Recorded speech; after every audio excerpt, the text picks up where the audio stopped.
Hello, hi, assalamu alaikum. Welcome back to my channel.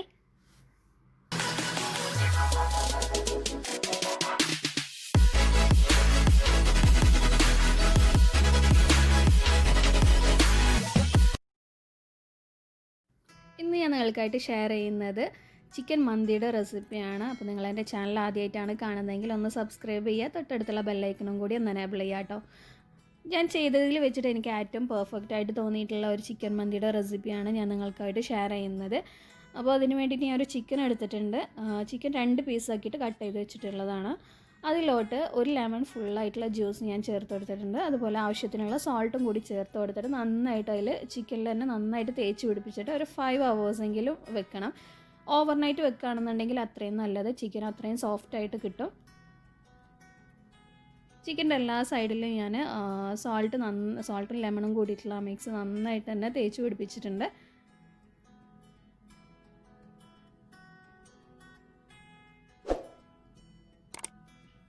ഇനി വേണ്ടത് നമ്മൾ ഏത് പാത്രത്തിലാണോ റൈസ് വേവിച്ചെടുക്കുന്നത് ആ പാത്രം എടുത്തിട്ട് അതിലോട്ട് നമ്മൾ എത്ര റൈസ് എടുത്തിട്ടുണ്ടോ ആ റൈസിനനുസരിച്ചിട്ടുള്ള വെള്ളം വയ്ക്കുക. അപ്പോൾ ഞാനിപ്പോൾ 5 ഗ്ലാസ് റൈസ് എടുത്തിട്ടുണ്ടായി, അതിന് 10 ഗ്ലാസ് വെള്ളം ചേർത്ത് കൊടുത്തിട്ടുണ്ട്.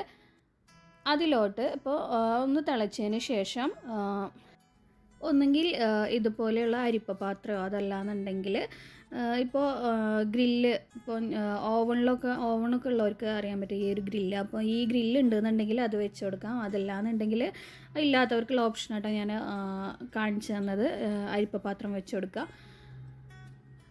എന്നിട്ട് ഇപ്പോൾ ഞാൻ ഗ്രില്ലാണ് വെച്ച് കൊടുത്തിട്ടുള്ളത്. അപ്പോൾ ചിക്കനിലേക്ക് നന്നായിട്ട് തന്നെ ആവി വരികയും ചെയ്യും, ചിക്കൻ നന്നായിട്ട് വെന്ത് കിട്ടുകയും ചെയ്യും. അരിപ്പ പാത്രം വെച്ച് കൊടുത്തു കഴിഞ്ഞാൽ കറക്റ്റ് തന്നെ കിട്ടിക്കോളൂ. അപ്പോൾ അതിൻ്റെ മുകളിലായിട്ട് കുറച്ച് എണ്ണ ഒന്ന് സ്പ്രെഡ് ചെയ്ത് കൊടുക്കുന്നത് നന്നായിരിക്കും.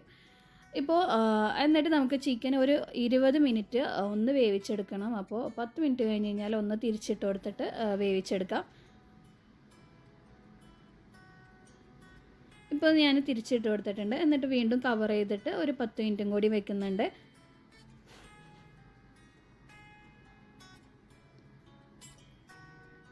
ഇപ്പോൾ ചിക്കൻ നന്നായിട്ട് തന്നെ സോഫ്റ്റായിട്ട് കിട്ടിയിട്ടുണ്ട്. നമുക്ക് ഒരു ജസ്റ്റ് ഒരു കത്തിയൊക്കെ എടുത്തിട്ട് ഒന്ന് കുത്തി നോക്കുമ്പോൾ തന്നെ നമുക്ക് അറിയാൻ പറ്റും ചിക്കൻ നല്ല സോഫ്റ്റായിട്ട് വന്നിട്ടുണ്ട്.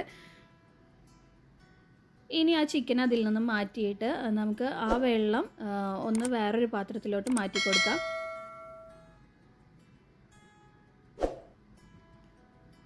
എന്നിട്ട് സെയിം ആ പാത്രം തന്നെ നമുക്ക് വെച്ചതിന് ശേഷം അതിലോട്ട് കുറച്ച് ഓയിൽ ഒഴിച്ചു കൊടുക്കുക. അപ്പോൾ ഞാനൊരു 2 ടേബിൾ സ്പൂൺ ഓയിൽ ചേർത്ത് കൊടുക്കുന്നുണ്ട്. അതിലോട്ട് ആദ്യം തന്നെ ഞാൻ ചേർത്ത് കൊടുക്കുന്നത് പെപ്പർ കോണാണ്. ഫുള്ളായിട്ടുള്ള പെപ്പർ ചേർത്ത് കൊടുക്കുന്നുണ്ട്. ഒരു ടീസ്പൂണൊക്കെ ചേർത്ത് കൊടുത്താൽ മതിയാവും. അതുപോലെ മുഴുവനായിട്ടുള്ള മല്ലി 1 ടീസ്പൂൺ ചേർത്ത് കൊടുത്തിട്ടുണ്ട്. എന്നിട്ട് നന്നായിട്ട് അതൊന്ന് മിക്സ് ചെയ്തതിന് ശേഷം നമുക്ക് ഓണിയൻ ചേർത്ത് കൊടുക്കാം. അപ്പോൾ ഒരു ഓണിയൻ ഫുള്ളായിട്ടുള്ളത് ചേർത്ത് കൊടുക്കുന്നുണ്ട്. ചെറുതാക്കിയിട്ട് കട്ട് ചെയ്ത ഓണിയനാണ് ചേർത്ത് കൊടുക്കുന്നത്.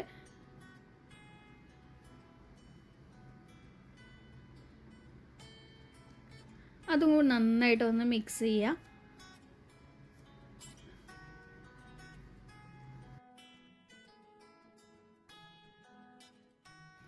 ഒരു 2 മിനിറ്റൊക്കെ നമുക്ക് ഈ ഒരു ഓണിയൻ ഒന്ന് സോട്ട് ചെയ്യുന്നത് നന്നായിരിക്കും. കുറച്ച് ഓണിയൻ ഒന്ന് സോഫ്റ്റായിട്ട് വരുന്നത് വരെ നമുക്ക് നന്നായിട്ട് മിക്സ് ചെയ്തതിന് ശേഷം അടുത്തതായിട്ട് ചേർത്ത് കൊടുക്കാനുള്ളത് ഉണക്ക നാരങ്ങയാണ്. അപ്പോൾ അത് ഒരെണ്ണം ഞാൻ ചേർത്ത് കൊടുക്കുന്നുണ്ട്. എന്നിട്ട് നന്നായിട്ട് തന്നെ വീണ്ടും മിക്സ് ചെയ്യുക. മിക്സ് ചെയ്തതിന് ശേഷം അടുത്തതായിട്ട് നമുക്ക് ചേർത്ത് കൊടുക്കാനുള്ളത് പാപ്രിക്ക പൗഡറാണ്. അപ്പോൾ അതില്ലാത്തവർ മുളക് പൊടി ഒരു 1/4 ടീസ്പൂൺ ചേർത്ത് കൊടുക്കാം. അപ്പോൾ ഞാൻ പാപ്രിക്ക പൗഡർ ഒരു 1/4 ടീസ്പൂൺ തന്നെ ചേർത്ത് കൊടുക്കുന്നുണ്ട്. അധികം ചേർത്ത് കൊടുക്കരുത് കേട്ടോ, അതിൻ്റെ കളറ് മാറിപ്പോവും. അപ്പോൾ ഒരു 1/4 ടീസ്പൂൺ തന്നെ ചേർത്ത് കൊടുക്കാം. ദെൻ അടുത്തതായിട്ട് ചേർത്ത് കൊടുക്കുന്നത് മന്തി മസാല പൗഡറാണ്. അതൊരു 1/2 ടീസ്പൂൺ ചേർത്ത് കൊടുക്കുന്നുണ്ട്. എല്ലാ പൗഡേഴ്സും ചേർത്ത് കൊടുക്കുമ്പോൾ കുറേശ്ശെ ചേർത്ത് കൊടുക്കുക, കാരണം ആ റൈസിൻ്റെ കളറ് ഫുള്ളായിട്ട് മാറിപ്പോവും. അപ്പോൾ അതുകൊണ്ട് ഒരു 1/4 ടീസ്പൂൺ 1/2 ടീസ്പൂണിൽ മാത്രം ചേർത്ത് കൊടുക്കുക. അടുത്തതായിട്ട് ഇനി ആവശ്യത്തിനുള്ള സോൾട്ടും കൂടി ചേർത്ത് കൊടുക്കാം. അപ്പോൾ നമുക്ക് റൈസിന് ആവശ്യമായിട്ടുള്ള സോൾട്ടും കൂടിയിട്ട് അതിലോട്ട് ചേർത്ത് കൊടുക്കാം.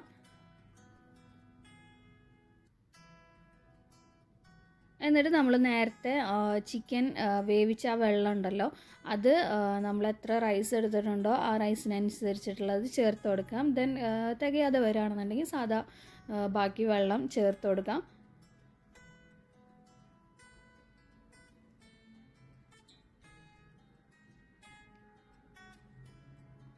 അപ്പോൾ നമുക്കിതിലിട്ട് ചിക്കൻ്റെ സ്റ്റോക്കൊന്നും ചേർത്ത് കൊടുക്കേണ്ട ആവശ്യമില്ല. കാരണം നമ്മൾ ചിക്കൻ വേവിച്ച വെള്ളം തന്നെയാണ് യൂസ് ചെയ്യുന്നത്. അതുകൊണ്ട് ചിക്കൻ്റെ സ്റ്റോക്ക് ചേർത്ത് കൊടുക്കേണ്ട ആവശ്യമില്ല കേട്ടോ. വെള്ളം നന്നായിട്ട് തന്നെ തിളച്ച് വന്നിട്ടുണ്ട്. ഇനി നമുക്കതിലോട്ട് സോൾട്ട് കുറവായിട്ട് തോന്നുന്നുണ്ടെങ്കിൽ സോൾട്ട് ചേർത്ത് കൊടുക്കാം. അതിന് ശേഷം റൈസും കൂടി ചേർത്ത് കൊടുത്തിട്ട് സിമ്മിലിട്ടിട്ട് നമുക്കതൊന്ന് വേവിച്ചെടുക്കണം റൈസ്.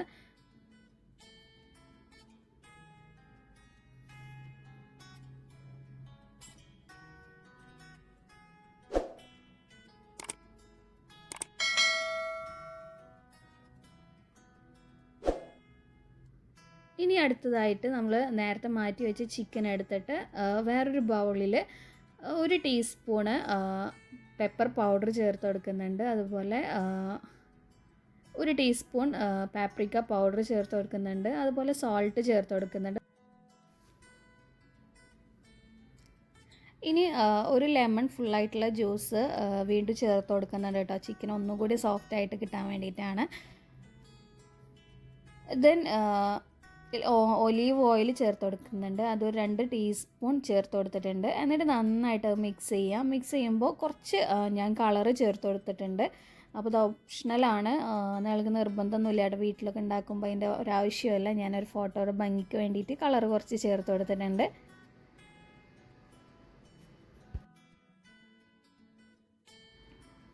എന്നിട്ട് നമുക്ക് ആ ചിക്കനിലോട്ട് അതൊന്ന് തേച്ച് പിടിപ്പിച്ച് വെക്കാം. എന്നിട്ട് ഒരു 10 മിനിറ്റൊക്കെ അങ്ങനെ വെച്ചിരുന്ന് കഴിഞ്ഞാൽ ആ ചിക്കനിലോട്ട് ശരിക്കും തന്നെ ആ ഒരു മസാല പിടിക്കും. ദെൻ ഇപ്പോൾ ഞാൻ നന്നായിട്ട് തന്നെ തേച്ച് വെച്ചിട്ടുണ്ട്.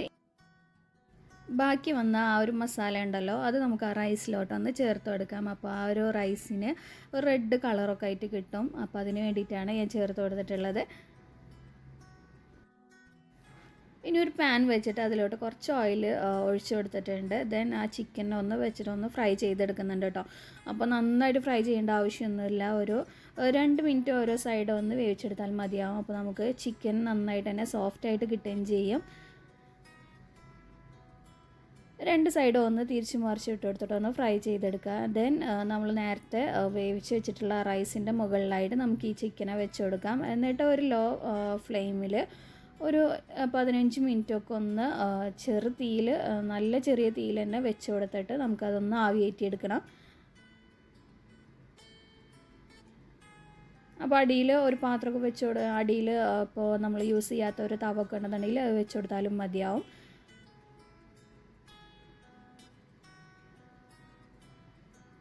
എന്നിട്ട് അതൊന്ന് അടച്ച് വെച്ചിട്ട് നമുക്കതൊന്ന് കുക്ക് ചെയ്തെടുക്കാം. അപ്പോൾ അതാ ടേസ്റ്റി ആയിട്ടുള്ള ചിക്കൻ മന്തിയുടെ റെഡി ആയിട്ടുണ്ട്. അപ്പോൾ എല്ലാവരും ഇനി ഉണ്ടാക്കുമ്പോൾ ഇതുപോലെ ഒന്ന് ട്രൈ ചെയ്ത് നോക്കാം.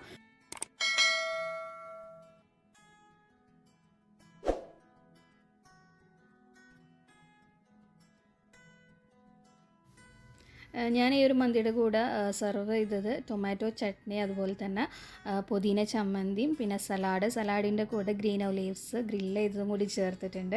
അപ്പോൾ അതിൻ്റെ വീഡിയോ എനിക്ക് എടുക്കാൻ പറ്റിയിട്ടില്ല. അപ്പോൾ നിങ്ങൾ എന്തായാലും ട്രൈ ചെയ്ത് നോക്കുക. നിങ്ങൾക്ക് എന്തായാലും ഇഷ്ടപ്പെടും. അധികം ഇൻഗ്രീഡിയൻസും ഇല്ല, പെട്ടെന്ന് തന്നെ ഉണ്ടാക്കിയെടുക്കാൻ പറ്റുന്ന ഒരു മന്തിയുടെ റെസിപ്പിയാണ്. അപ്പോൾ എന്തായാലും ട്രൈ ചെയ്തിട്ട് ഫീഡ്ബാക്ക്സ് അറിയിക്കുക. നിങ്ങൾക്ക് ഈ വീഡിയോ ഇഷ്ടപ്പെട്ടെന്ന് വിചാരിക്കുന്നു. ഇഷ്ടപ്പെട്ടെന്നുണ്ടെങ്കിൽ please do subscribe, like and share. Thank you so much for watching. By.